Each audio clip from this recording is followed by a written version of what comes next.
You are listening to the North Carolina Food and Beverage Podcast. Thank you for downloading and subscribing. Coming to you virtually live from high atop the historic Raleigh building in beautiful downtown Raleigh. The NCF&B takes the listener behind the scenes to tell the stories of the people that contribute to the creation of the food and beverage community of North Carolina. And now, the misfits in the dish pit, the faces of the front. They are Max Trujillo and Matthew Weiss. Hello, and thank you for listening to the North Carolina Food and Beverage Podcast. I am your co-host, Max Trujillo. And I am your co-host, Matthew Weiss. And I just want to say, cheese!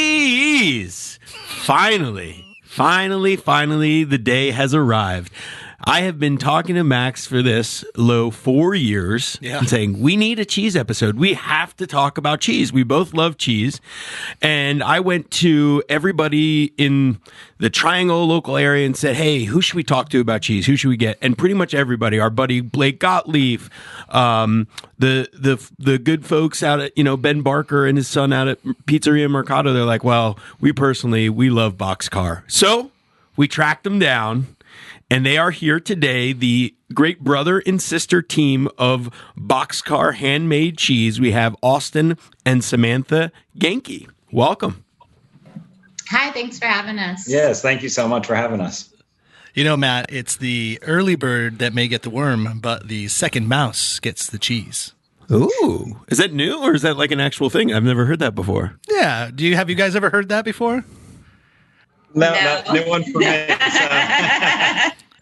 Are you familiar with what the most religious cheese is? Oh, what is it? It's Swiss because it's holy. Those will fall under the dad jokes category. I'm done. Okay. Well, welcome you to it. We appreciate it. Let's frame it out a little bit right now. Matt and I already have full bellies of cheese because you were gracious enough to, when I say hand us a little bit, you didn't hand us a little bit. You gave us like the portfolio of cheese that Boxcarr is producing at this moment. And I'll get into that in a quick moment as to how we got it and where we got it. But we have this amazing array of cheese here in the kitchen studios right now. And luckily for us, we had a little bit of time right before, so we just dipped in. Not a shred of that will be wasted. The saltines we bought? They were not saltines. Not so good. So we had to throw those away and then get some Ritz crackers to help out, be our vessel for this cheese. But oh my gosh, I am so satisfied right now. And there's still so much cheese. We're going to be eating a lot of cheese this next week. The families will be happy. So you're out there in Cedar Grove next to our buddies who we collaborated with on a Botanist and Barrel wine with the Phi wine. I imagine you're buddies with them as well. Let's get into your story. You started this in 2009 with the farm, and then a couple of years, I think 2015 with the creamery. So, Samantha, you were making cheese to begin with. Austin, I believe you were a chef somewhere up north, and then you guys said, let's partner up. So take it from there. Exactly.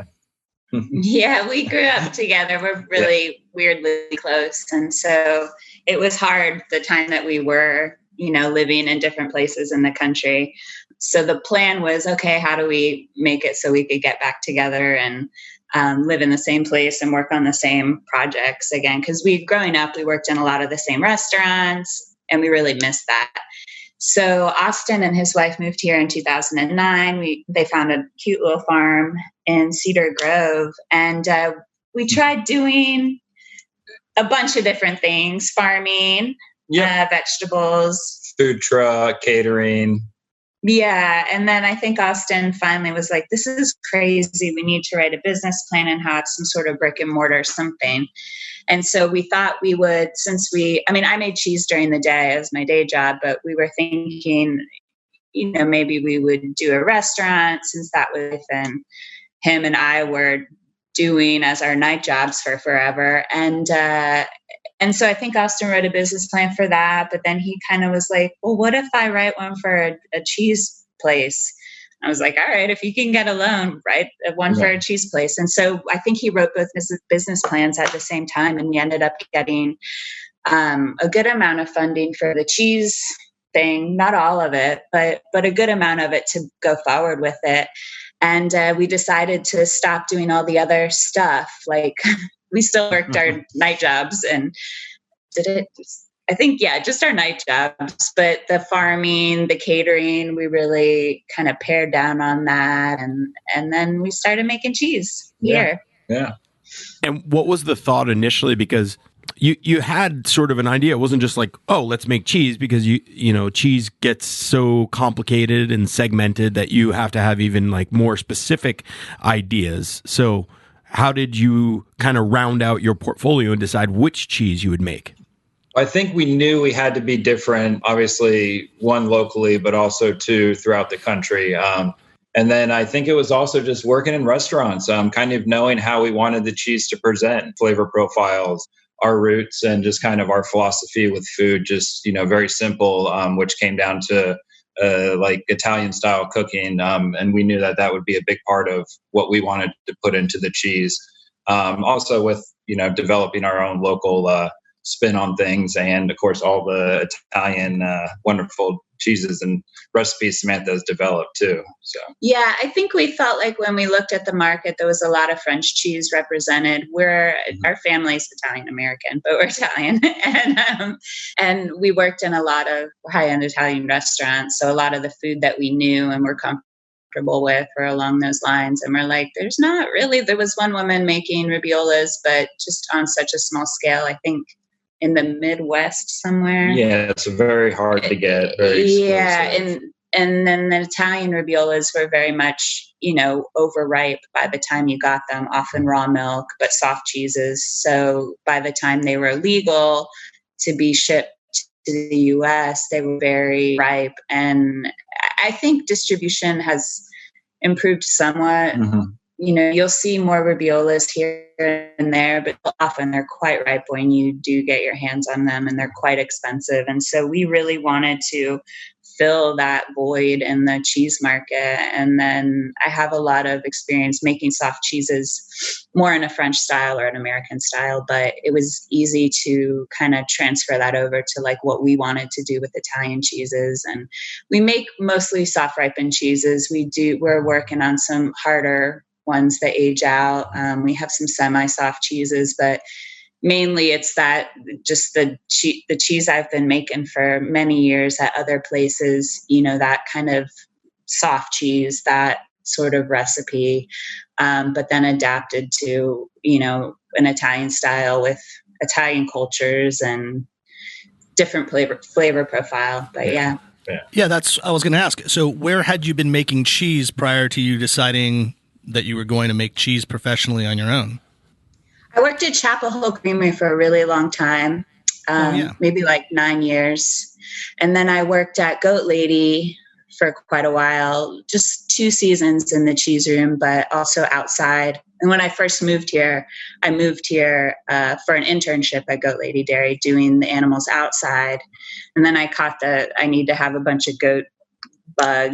And so I moved here, got a bunch of goats, rented little farmettes, cheese in the kitchen, and sold it to the waitresses I worked with for like a drink after work or whatever.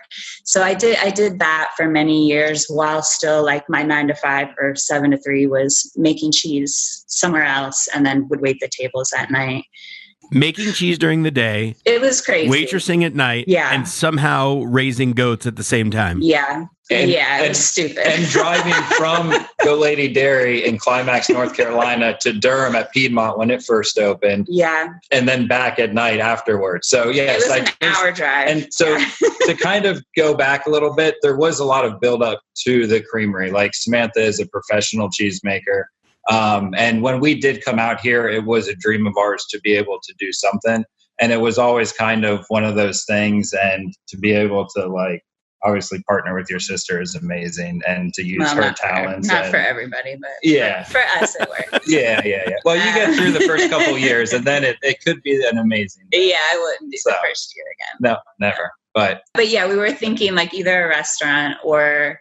When we started this, I was like, okay, we're not going to raise our own animals because I had way too many goats because I've been trying to make cheese on the side with all these goats that I can't really afford to feed, which is why I have to bartender, wait tables. And like it was like, oh, well, maybe we'll just like farm and sell milk. Well, you don't make money doing that. And then we tried to get rid of the goats, thinking like, well, we'll buy milk, see if we can make cheese that we can sell, hopefully maybe win an award. And then that way, at that point, if we become well known and people want this product, then we could go back and reinvest in this crazy herd that's just losing money and whatever. So, but when I did go to sell the goats, it was really hard because I had them from when I was 21 until, what was that, like I was 31. I had them for like 10 years. And so I was picking and choosing who I wanted to sell and, so that we could focus on doing this. But I mean, we had to otherwise, because this was like, 100 hours a week worth of work. It wasn't going to make sense for us to try and do both at the same time. But very much so. Yeah. You had to Sophie's Choice your kids. That's what they call little goats, kids. But then I still had to rent little farmette, houses because I had like 12 or 13 I couldn't get rid of. And so most of them she still has to this day. I still have just at my house. There was probably like one of those goats where you're like, oh, I can't wait to get rid of you. You pain in the ass. Oh yeah. But that's the one that lives. That's the one that lives the longest and is still there. So. Exactly. Yeah, exactly. Nobody else would take him. No one else wanted. I felt bad selling her. Yeah, but I think so at this point now we're back to Austin and his wife built a herd from totally different goats. My goats are like grandmothers now. They're old. And they got some beautiful goats from a herd up in Vermont, and they've built their herd the last 3 years. 4 years. 3, 4. Yeah, because you have to build it up for a couple years before you actually start milking. But him and his wife Danny have been building that for quite a few years, and we've been milking. We built a milking parlor last year. Last year we finished it last year, so we milked 2 months last year, and this is our first full year milking all of our own goat herd.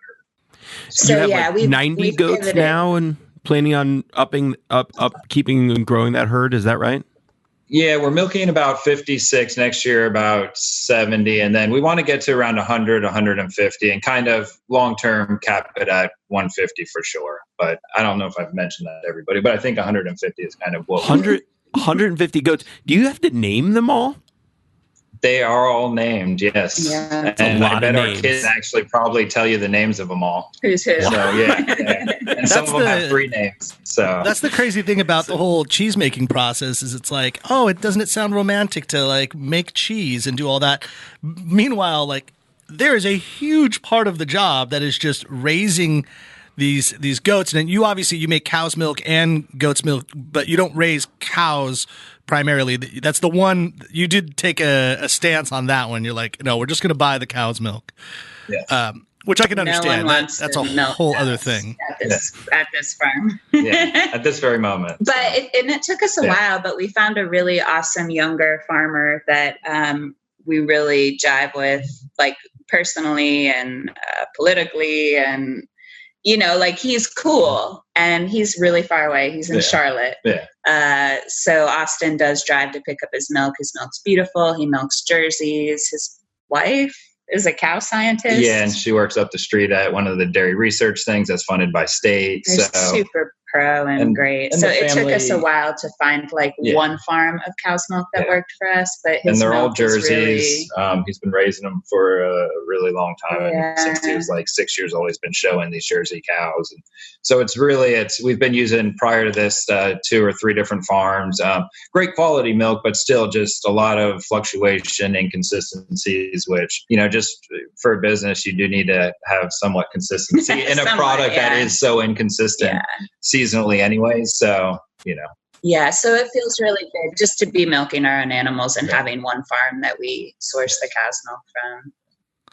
Yeah, no, that's fantastic. I do want to know a little bit about Austin, your backstory. I saw on your LinkedIn profile that you had worked for.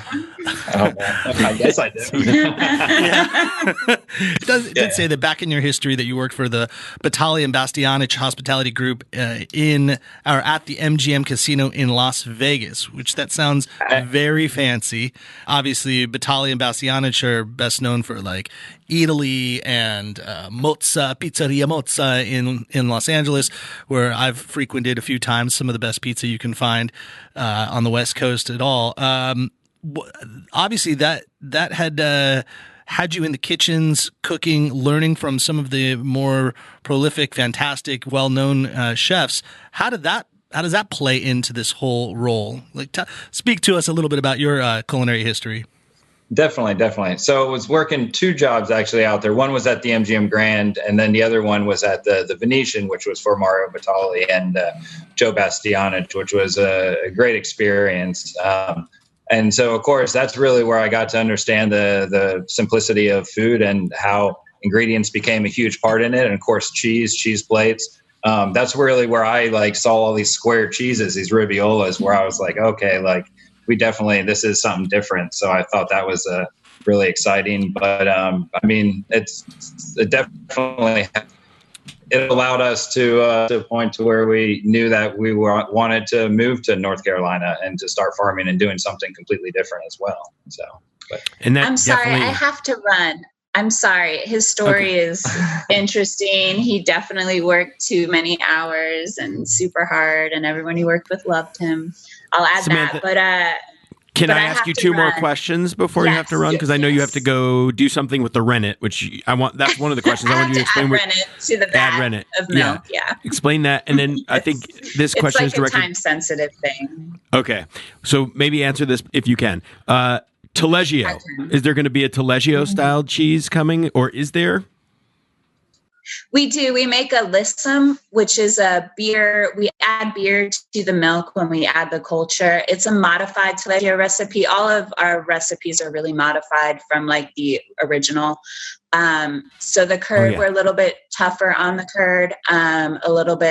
It's a little bit stronger in structure than a Taleggio. Yeah, because Taleggio is semi-soft to sometimes almost runny. Yeah. We're on the semi-soft side, the last point you could call it that. And the lissum is probably my favorite cheese that we make. Yeah, it's also washed in beer.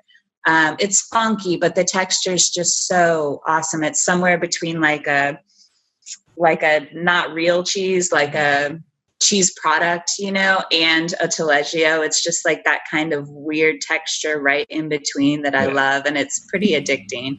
But that's our Taleggio, ode to Taleggio. We also make a cheese that is similar to that, called Campo. We smoke it. It does not have the beer, but the consistency is the same and the funkiness is the same. It's a little bit firmer version of that lissum. And I can tell you why we designed it that way versus the other Taleggio going more tacky and sticky and funky.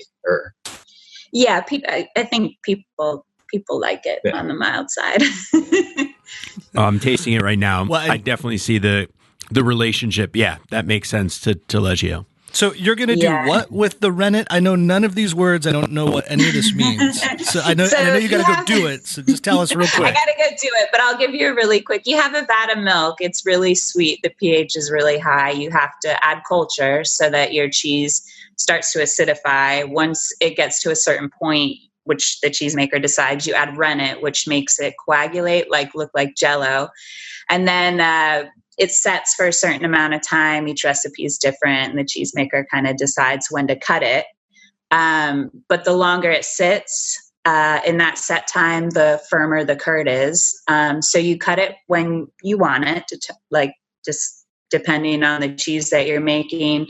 You stir some of the way out, wait for more acid to develop, and then you scoop it. So I'm going to go add the rennet part right now, so it doesn't get too acidic. And we don't want people to be like, man, their cheeses were great until that NCFB podcast. That one day. They're going to start looking at the lot numbers where they can track it back to this day. Yeah. They added that damn rennet. I can taste it. Thank you so much. Y'all have a good day. You too. Thanks, Samantha. Go cut the cheese. Another dad joke. Okay. I'm good with the dad jokes. But you did mention the beer wash, and that was, I said to Matt, I was really curious as to what that is, why that is, how that is. And he's like, well, it's a good thing we're going to talk to somebody that knows what that means. But what does that mean? If you're washing in beer, why beer? What does the beer do? Does it flavor it? And what kind of beer? Let's learn about that. I'm curious. Of course. So basically, beer in general, one, it's just right off the bat, it's a marketing thing. It's getting us to talk about it. So I think that's always one good thing. And then two, like it's a washed rind cheese. You have to wash it with some type of liquid. When you hear washed rind cheese, notoriously they're going to be a little bit more pungent, a little bit more funky, but you're also adding a culture, which is called Brevibacterium linens, or B linens for short, into your liquid with salt. And of course, we want to use beer instead of just water to add a little bit more flavor. So that's really what it is. It's a washed rind cheese. Most people would actually end up using water. So instead, we decide to use beer on that cheese. We also add beer to the recipe, which adds a little more uniqueness to the cheese. It's a live culture beer, so we add it when we add the culture, so there's no cooking out the culture in it. It's an Italian blonde ale that we get from friends. The kids actually, long story short, Jay at Piedmont Wine imports a wine from the family whose kids brew this beer. So we know them very well. My sisters visited them along with Danny. So that's why we chose to use a blonde ale from Italy on this cheese in particular. So the technique is Italian by trade. Is that fair to say? It's not. It's a way of preserving the rind. French, Italian, let's say more European in general. I think it's a way of basically inoculating it with a good mold, so the bad molds, the black molds, and the blue molds don't grow on it. What say you about eating the rind? I'm of the opinion that you always eat the rind, and people look at me and like, ah. To each their own. I always say you should try the rind. Whether you like it or not, that's up to you. Most rinds, unless it's a waxed rind, obviously like a manchego, like some of our Winsomes and stuff, they might not pass through you as well. But I feel like it's really, if you like the rind, I think in our cheese, I don't want to say snobby age where we have so much cheese, we go right to the center. But also there's some rinds I do like. I do like the bloomy rinds. I like the Riviola rinds. The washed rinds are, a little bit more pungent, a little more aromatic. The texture is a little more chalky in a way because it is mold that's growing and dying and kind of reconstituting. I've had so many people turn their nose up at me because I cut off the rind. I always try and leave that to the customer. If I'm doing a sampling, I'll cut a little piece of the rind and the cheese and let them grab it, buy it, and spit it out if they would like. So, yeah, it's up to you. Okay, to each his own. One quick anecdote away from cheese. Your wife, Danny, her name is, who helped set up this interview. Thank you. Are you perchance Game of Thrones fans? We do, but that is not. I don't think that ties into much of our day to day. Yeah, she's not like 8 years old, Matt. No, I get Game of Thrones just came I'm not out. saying that. My follow-up question to that was did she feel validated in her name? I mean, when that series came out, and did she make you call her Khaleesi? Oh, no. Oh my, that's awesome. Yeah, no, see, I don't. We love our Game of Thrones, but yeah, I wouldn't have ever put it together. But yeah. No one else would have either. So that's totally fine. Awesome. You're not the only one that can make bad dad jokes, okay? Yeah. So, but getting back to the beer, one more last thing, because it's like this great marketing tool.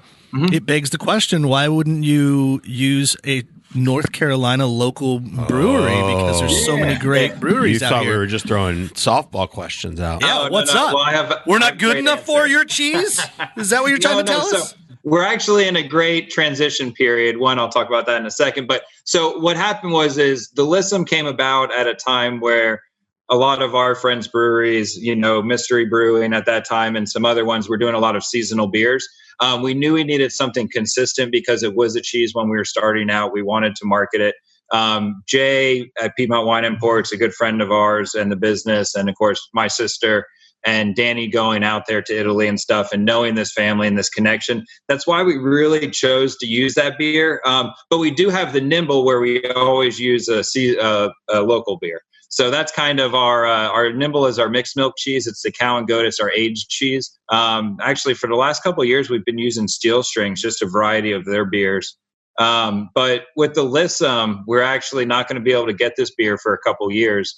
So we are in the hunt for a nice blonde ale, something live. So we're throwing it out there. Local North Carolina that we can use that's consistent, that people have all year round. That we can buy the smaller, kegs of. So, yeah, I think this is a great time to kind of toss that out there. And you guys know beer probably a lot better than me. Also, honestly, I'm not the biggest. I should know more about beer. I like drinking it, but, at the same time.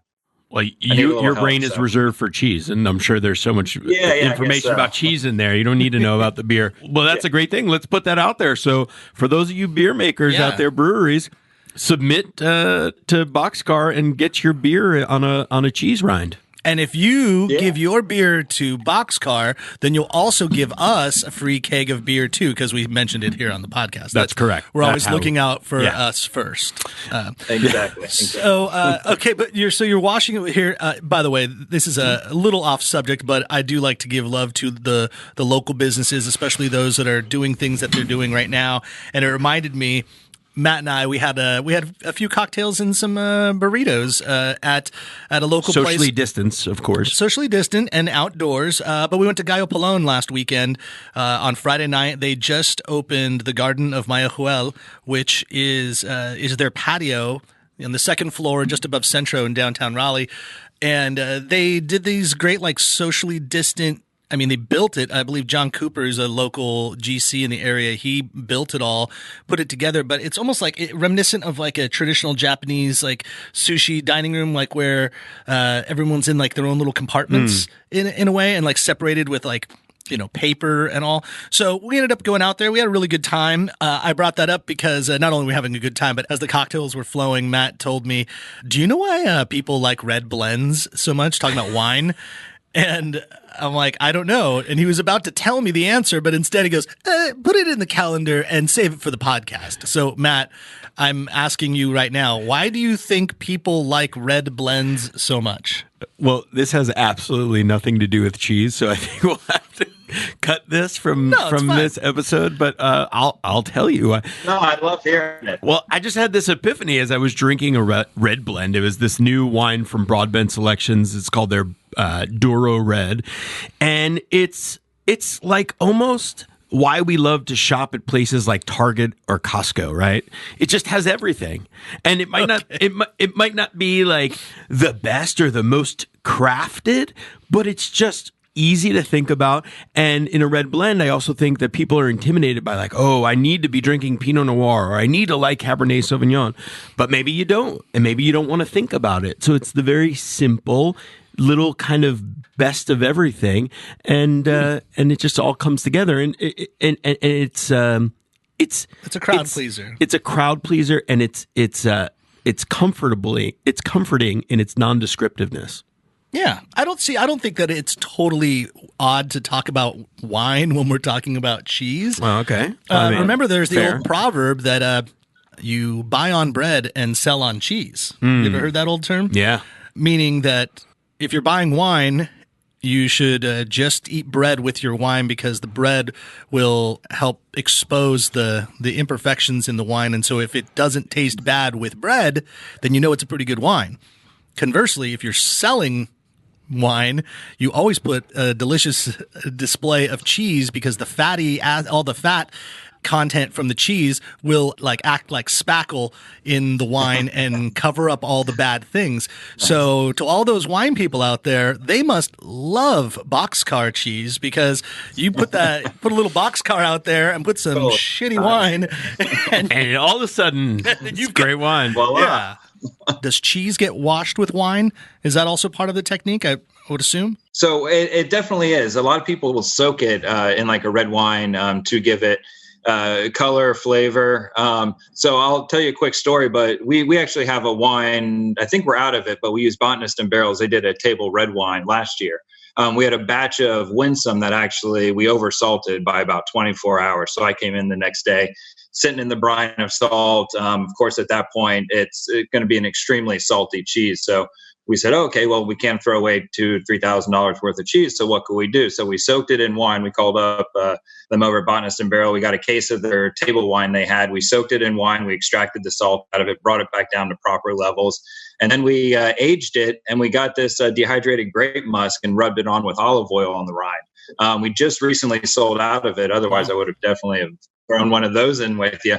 But it became a beautiful cheese, very aromatic because of the dehydrated grape musk on it. And it was dried on the rind. But so definitely a cheese that we would like to do again. But, you know, obviously. It sounds awesome. Yeah, it's really cool. So, and then they have like an umbriaco, which is kind of like a wine soaked or wine rubbed Italian style hard cheese. So definitely people do it. So. Yeah, and that the whole rind thing is a little bit of also your guys' calling card or signature on the cheese. And so actually today with the Robbiolo has a ash rind on it. So talk a little bit about that. And then what's also delicious and something I haven't seen before on the red bud, it's got a smoked paprika rind, which just adds so much flavor to that. Yeah, exactly. So I think definitely kind of working in restaurants, I think as you guys know, kind of you have to distinguish yourself. Yeah, exactly. That you want people to enjoy it, how it looks. So the ash came about actually because we started with the Rosie's Ribbiola, which was our first Ribbiola, and just the rind on the Ribbiola in general are so mild. The molds are so it's such a mild mold where there's a lot of dominant molds out there that would love to grow on it. So we kept having trouble with little blue specks of blue mold and black mold growing on the cheese. And so we kind of, living in North Carolina and people not necessarily knowing exactly what we were going for, people started asking, hey, why do you have this? There's mold growing on my cheese. We said, oh, yeah, well, cheese obviously is mold, but at the same time, we knew we had to do something about it. So what we ended up doing is actually dipping it in vegetable ash. By the way, that's a beer vendor calling right now to propose. I know, right? There you go. Actually, I make a blonde ale. Yeah. Perfect. We'll take it. But yeah, the vegetable ash actually came about because it neutralizes the really acidic rind and allows the geomold to grow. So there's a technique in cheese making actually that the ash really comes in handy with. And in our case, it comes more of an exterior, but also it looks awesome as well in the cheese world. Really, it adds two different things. For us, it's more of a technique and also something that adds to the longevity of the cheese. And in the cheese world, they love how it looks, especially contrasting the white interior of the product. Yeah, it kind of looks like a really cool, almost gray brick. Yeah, exactly. Something that like a stonemason would use to build a house or something like that. Yeah, and just talking about the process of making cheese, I know you had a recent article that was written that was pretty informative, but I love that there's a simplicity to it, and it really is just all about technique. Is kind of I would assume that's really a lot. I mean, you tell me, but what are the main components that go into cheese? Yeah, no, cheese it's absolutely crazy. Like the process of making cheese, and I think this is where somebody misquoted me once, but the process of making cheese and the build up to it is a crazy process. But the simplicity in the products going into it, yes. I mean, cheese consists of milk, salt, rennet, and cultures, and a couple, additives here or there. But more or less, yes, it's a very, very simple when it comes to the ingredients. What makes the cheese is the time, temperature, and the cultures. There are a couple of different types of rennet, animal rennet, microbial rennets, some vegetable rennets and stuff, but still it's really the cultures, the times and the temperatures of heating the milk, cooling the milk, the size you cut the curd. Harder cheeses, you're cutting it smaller, so you're extracting more of the milk solids and stuff, or you're keeping more of the milk solids. It's a crazy process to see. And coming from restaurants, when I first came into this with my sister, I was like, consistency. And, I was like, we need to just figure it out and everything needs to be streamlined. And then I just gave up, a year or two into it. I was just like, okay, well, the cheese, we use these awesome cultures. They're live, they're active. I've given up on the consistency. We try so hard. I think we do an amazing job in the cheese world locally, but also throughout the country. Majority of our product does leave North Carolina. We love seeing more growth in North Carolina as we, every year we keep growing more in the area, which is great. But also we knew to sustain our business, we had to push elsewhere. And so that's why I think it really, it's how do you set yourself apart? We all use great milk, I think. I mean, we should.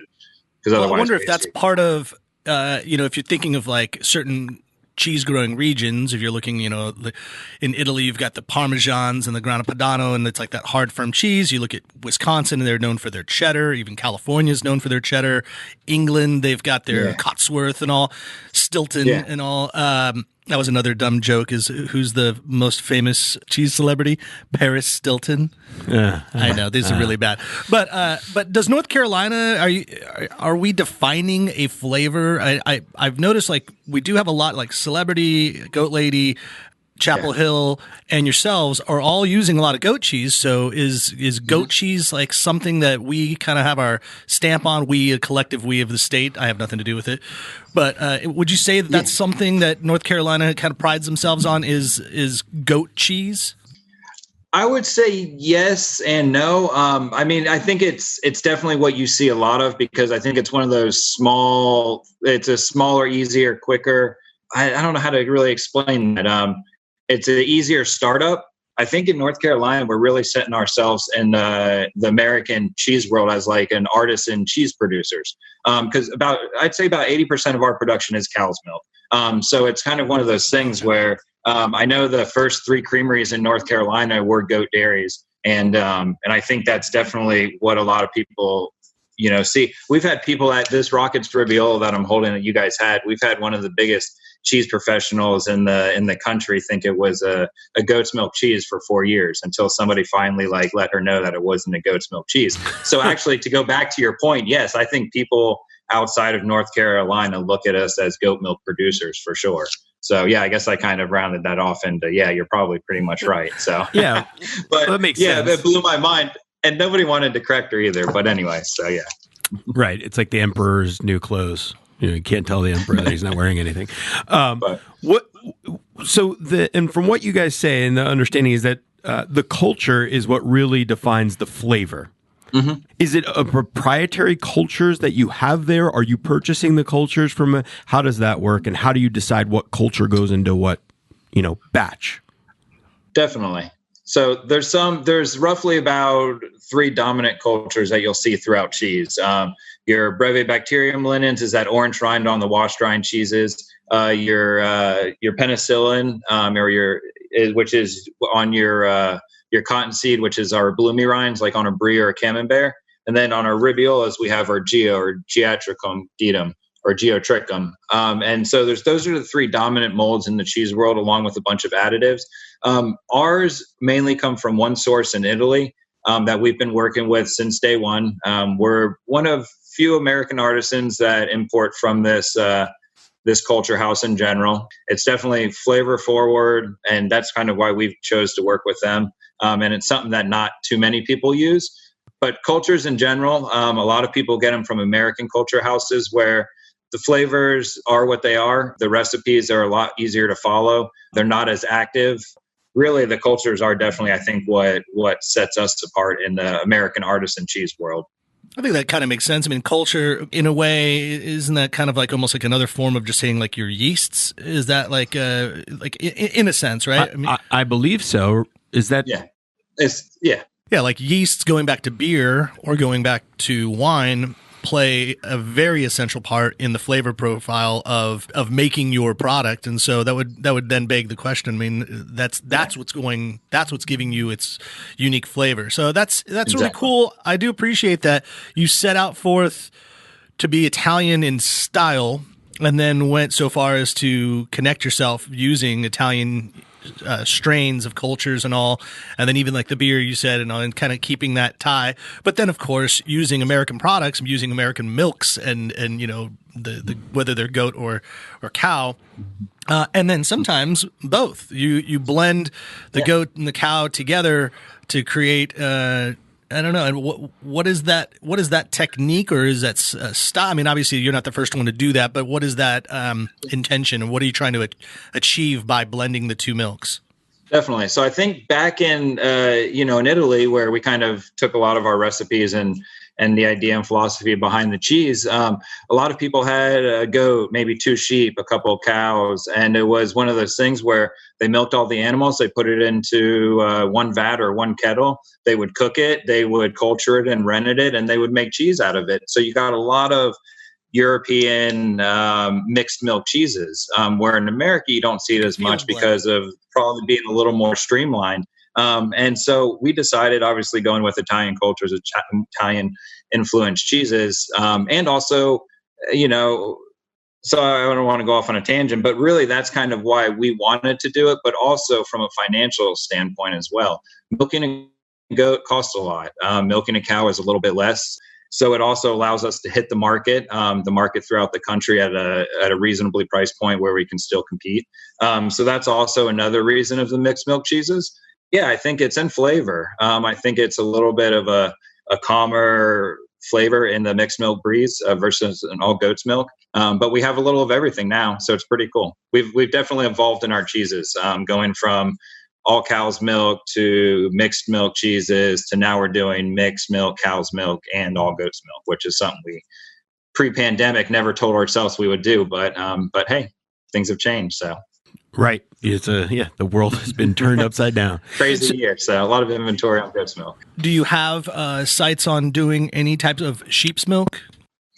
We would love to, but just I don't. If there was somebody crazy enough that wanted to raise sheep around us, we would buy all the milk from them. Just to throwing that out there, we would even transport Another tip for those of you farmers out there: if you have any sheep or you're raising sheep, but the price would have to be probably unsustainable. So you definitely have to be retiring from an amazing job or have a bunch of a nest egg that you can sink into raising sheep, because it's very hard.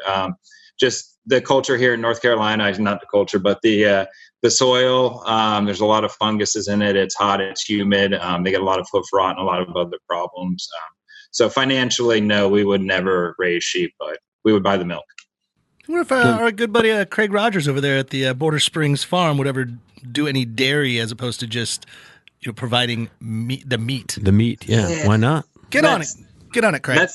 That's the other thing too, is a lot of the meat sheep are bred to be able to handle this environment, which the dairy sheep, unfortunately, it's just a different animal. And the production, we have a friend that does this cross. I think it's a St. Croix sheep. It's a heritage breed sheep. But the milk production, I think you're like a half a cup a day or something off of them. So it's a lot of input for a little output, I guess. Yeah. And let's be honest, like raising a bunch of goats just sounds fun. Like goats are awesome. Yeah, and because they can just hang out and be like, you need to herd them at some point, but if you have a good amount of land, you don't really need to manage them too much, right?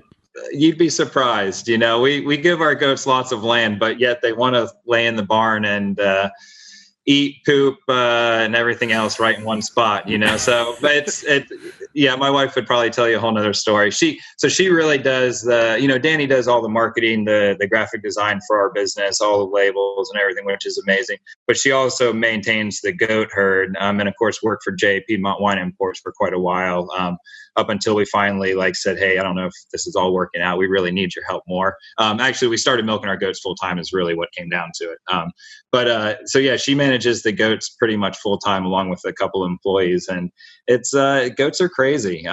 If you give them more land, I feel like they're just going to kind of just give them an inch, they take a mile. Well, but judging from your personal social media photos, it seems like being a kid being raised with kids, as Matt liked to point out, but the little goats, what a unique environment to be raised on. You're just like, you guys might have cats or dogs. I've got 75 goats. Soon to be 150 goats. Which right now you're at 55,000 pounds of cheese. That's what your production is for the year, and then that's growing from what you'd talked about. But I don't even know. I have no comprehension of what that means. That sounds like a tremendous amount of cheese. But you're still probably in the cheese world considered boutique. Yes, very much so. I can compare you. I don't even know who to compare you to, but in the cheese world in North Carolina, we're third in productions, like Ashe County, Goat Lady. We go neck to neck with them as far as production. But it's per poundage. Yeah. In the artisan cheese world, we are considered pretty small. But we're definitely in the large market. So I think it's a really cool thing to be next to Cowgirl Creamery, Point Reyes, and all the big producers on the shelf in the West Coast stuff, which is awesome because 30% of our cheese is out on the West Coast, which is really cool. We've got great distribution out there and some customers. And so it's really cool to be able to be in a market like that. It makes us feel good about, one, our price point, but also, two, about our product and stuff like that up against theirs. And we have room to grow, but still, we don't want to grow too big. We just, How have you figured that out? Because most people that we talk to are small family business owners like yourself. They start in state and then somewhat branch out, but it's still locally. But it seems like you guys are almost the opposite. You said, I think only 10% of your cheese stays in state. So how were you able to be successful outside of North Carolina? Sorry, let me rewind. We're about 50% of our cheese is in state. Sorry. Oh, yeah, about 30% is going to California, and then the rest would be kind of divvied up to between New York, Washington State, and other places. But really, so when we designed the business at first, we knew that we calculated all the restaurants that we could possibly hit. All the retailers locally, and we said, okay, is this enough to pay our bills? If we were to build a facility that we general contracted it ourselves, but it's an amazing building. We got all the equipment we wanted, but we still, we cut all the corners we could just to maintain to still be able to do this. And we said, okay, this isn't enough cheese for our bottom line. So we knew going into it that distributors were going to be a lower price point, but it was going to hit the volume right away. So then we were just banking off obviously having a great product right away to be able to approach these distributors, sales and stuff. But really a lot of our cheese would go through a distributor, go to Atlanta, and then back to North Carolina. We figured a lot of that logistics out now to where we do a lot of it here in North Carolina ourselves, which has helped us out. But we knew going into it that us pushing the cheese outside of North Carolina was going to be a main focus of our business to be able to succeed. And we knew we'd always come back to focusing on North Carolina because it's here. It's a cheaper sale. From logistics, it makes sense too. So. Well, and you mentioned that your audio got a little crackly for a moment, but you did mention the Durham Farmers Market. That's where I was able to pick up all this cheese over the weekend. And I will say, in this modern time, in this unique time that we have, where everybody is staying home, quarantining, social distancing, the Durham Farmers Market was hopping. I mean, in a respectable, responsible way, but there's quite a few people that were out there. I know, like Melina's handmade pasta was right next door to you. We had the Trujillos love our pasta, so we bought a bunch of pasta to take home that night too. And then I was gifted all this cheese, and then everybody looked at me and wanted to like attack me, and it was great too. Just like behind the veil a little bit, I was laughing because then Jacob Bohm, friend of the show, who's a friend of ours, and of Snap Pea Underground, fantastic chef. He texted me and said, "Hey, did I just see you downtown right now at the farmer's market?" And I'm like, "Oh yeah." And he said, "I love you and all. I'm in a really long line, so I'm not going to get out of it to go say hi, but I definitely wanted to say hi here." And I'm like, "What are you buying?" He's like, "Brussels sprouts." I'm like, "That is so Jacob Bohm right now. I'm going to stand in a line for Brussels sprouts." But it was really great to see kind of commerce back to an extent, and with some with a little bit of structure, and they had it set up where everybody's moving in one circle. You can't like really go backwards, and you can kind of go through the farmers market. So for those that do want to get some fresh vegetables and all, if you haven't gone, that was really amazing, and it felt refreshing. The kids playing and running around. There were so many dogs everywhere. It just felt like normal life, even just for a glimpse, for a little moment. So I just wanted to like speak about that because it felt great, and get out there and support some local businesses, because I don't need to be the one to tell you that everybody's been struggling a little bit here and there, and so all of that support definitely helps out. Lastly, just to know, speaking about distribution, where can people, obviously they can get at the farmer's market, but if they're not in Durham or in the neighboring area, where can they in North Carolina find Boxcarr cheese? Yeah, definitely. So other than the Durham Farmers Market every Saturday from 10 to 12 in the winter, they can go to any of your Weaver Streets, Raleigh, Chapel Hill, Carborough, Hillsborough. Then we have all the Whole Foods locally, of course, and out of state as well. Actually, at the Wegmans grocery stores, they've done a great job bringing in local cheeses. Chapel Hill Creamery, and of course, our cheese there is great presentation. They have us in this big, beautiful case. So definitely really cool to see that as well. And then, of course, a lot of local shops. Loaf does great cut pieces, Bodega, Durham Co-op. If they have cheese, then they probably have one or two pieces of ours, which has been great because everybody's been absolutely so supportive through these crazy times, because, I know we experienced a couple crazy months there for a little bit, but but yeah, just everybody being so supportive. Even Broken Spoke Farm out here, that they do a little self-serve ice cream. They've been selling our cheese, and they're competing with the Durham Whole Foods in sales. It's pretty crazy to see. Wow. So yeah, really, really nuts. So I know I'm missing people, but at the same time, I mean, we've got even restaurants like Hawthorne and Wood and the Gocciolina, people that have been kind of still buying cheese throughout the whole thing. Has been great. Pizza Toro. So there's been so many that have been kind of, they're open and closing and everything, but still, showing support and stuff. Yeah. And as we like to as well. That's most of the places. We also have a relief box, which is good for this podcast if there are some industry people. It's really designed for everybody, but we've been doing it since the beginning of the pandemic. We offer a cheese relief box. It's free. You go onto our website, you sign up for it. It was basically to help our friends in the restaurant industry, to kind of give them a little something special, throughout everything with people losing jobs and all the uncertainty and stuff. And that's still on there. We've sold, I don't say sold, but we've given away about 300 plus of those so far. And it's about, 3 to 4 pounds of cheese, just kind of a variety of what we give our employees and stuff like that. And that's so, yeah, those are most of the places you can find our product. So, yeah. Yeah, that's awesome. Well, not to mention that your milk purveyor, while everybody else was kind of shutting down production, you guys said, we're keep the production coming. We're going to take it all. And I think he would have actually had to shut down if you guys didn't continue production. Yeah, we were very in a very good position to be able to say, to just keep producing cheese, because, I don't think anybody knew how long we were going to be, things were going to go on. And we needed, we loved his milk. And yeah, for us, we needed to fill our coolers, and also, but the coolers filled really quickly. And then we were like, oh, wait, the other guy's not making cheese yet. You still need us to take this? No, I'm joking. We were like, of course. So that's really when the relief boxes kicked in. And of course, all the cheese we donated to the food banks and stuff like that. It was one of those things. We were here anyways. Our facility is, we're paying bills regardless if we shut down or not.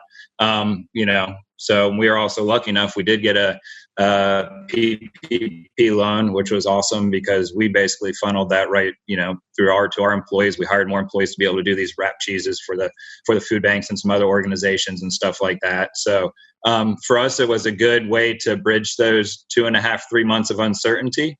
But then 4 months later, we didn't have enough milk. So it was a perfect way to secure this confidence of this farm going forward, and letting them know that we're here for them regardless of what could possibly happen.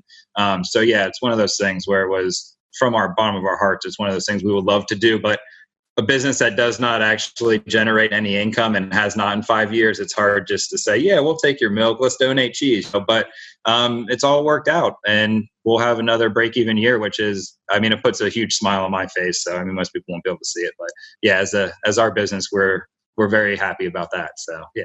We'll screenshot it, because you do have a big smile. Yeah. Well, that's really unbelievable, and thank you for doing that. Before we do get out of here, I actually have I need to get back to the technical questions for a second, and there is some selfish reasons in there that I have. But just answer me this: so you have the categories, the soft ripe, semi-soft, and spreadable and hard cheeses. Mm-hmm. So at what point in the cheese making process do you know what is going to be the texture? And then at what point do you know, is this going to be a Robiola, or are we going to make this into our Lissum, or are we going to make this into our whichever type it might be?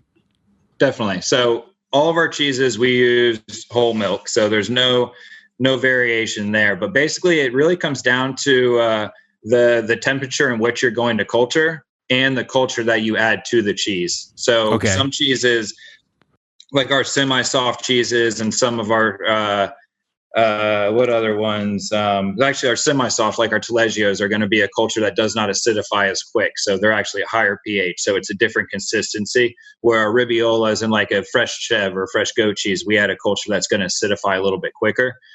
So other than the temperature and your culture that's into it, going into it, you kind of need to know those, but also how you cut the cheese. If you actually cut the cheese smaller and press a lot of the way out, it's going to be a harder cheese. There's probably, I just to throw a number out there, probably 6 different steps that are going to adjust the texture of the cheese. And you better know that before you add your cultures, because you need to weigh those cultures going into it. But then also how you press them. You can take a fresh goat cheese and press it into a mold, and you can get like a ricotta salata of something versus a fresh goat cheese off the same cheese. So it's with that said, so that would be at the end, though. That would be at the end. Yeah. Okay. So it's all throughout the process. It's how you cook the curd. It's how you cut the curd. It's how you press the curd. And then it's how long you press the curd and how you brine the curd. Even we brine in a salt bath. Some people dry salt. We're not designed to make super hard cheeses. We don't have presses like Goat Lady or Chapel Creamer where they might have a couple presses. So our hard cheeses we mechanically press. So with that said, just different techniques, make different Now the reason I'm asking, and I'll throw this out there, is we've been known in Cedar Grove to make a blend or two as we made some wine with Botanist and Barrel. So awesome. Should you need our help or consultation on a proprietary North Carolina food and beverage cheese, Max and I are willing to come out and lend our palates to you. I love it. No, that is perfect. You guys, how about you think of a cheese? Because every time I come up with a new cheese, my sister is like, we're making another cheese. But then she ends up smiling when it's made and customers are enjoying it and everything. She's happy. So, yeah. Okay. Yeah. But, what do you think about that, Max? Another collaboration on Cedar Grove? I think so. Maybe we can do a cheese that's not your own. Nacho cheese.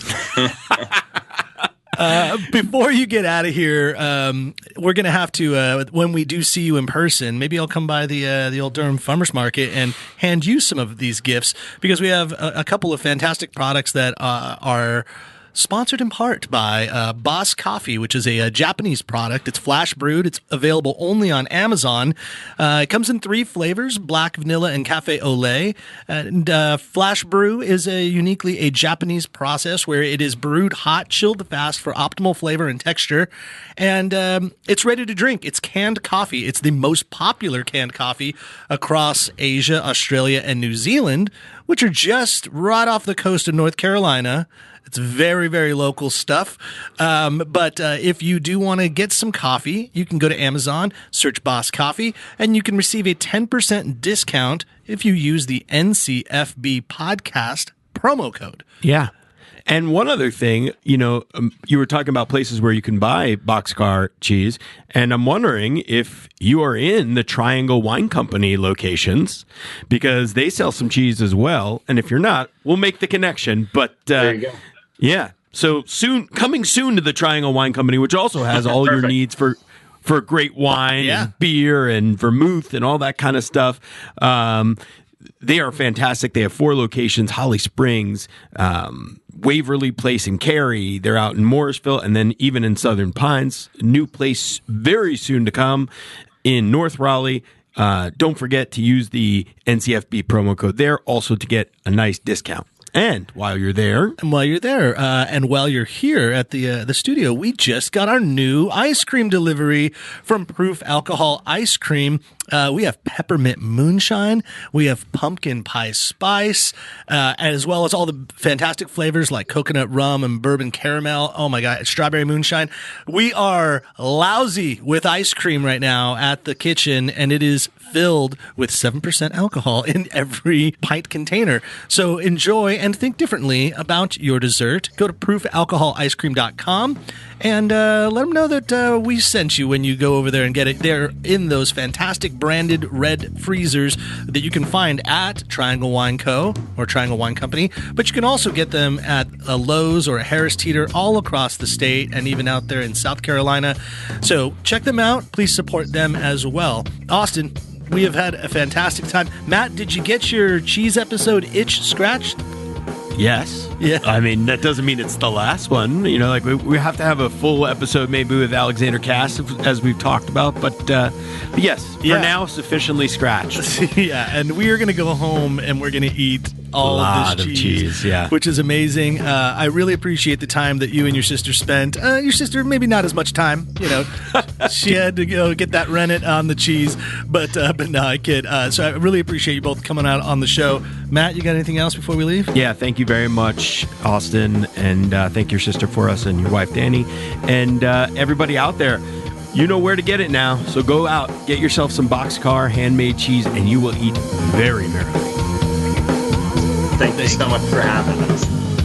Thanks for listening to the NC F&B podcast. And if you've stuck with us this long, review us on iTunes, and remember, 5 stars are encouraged.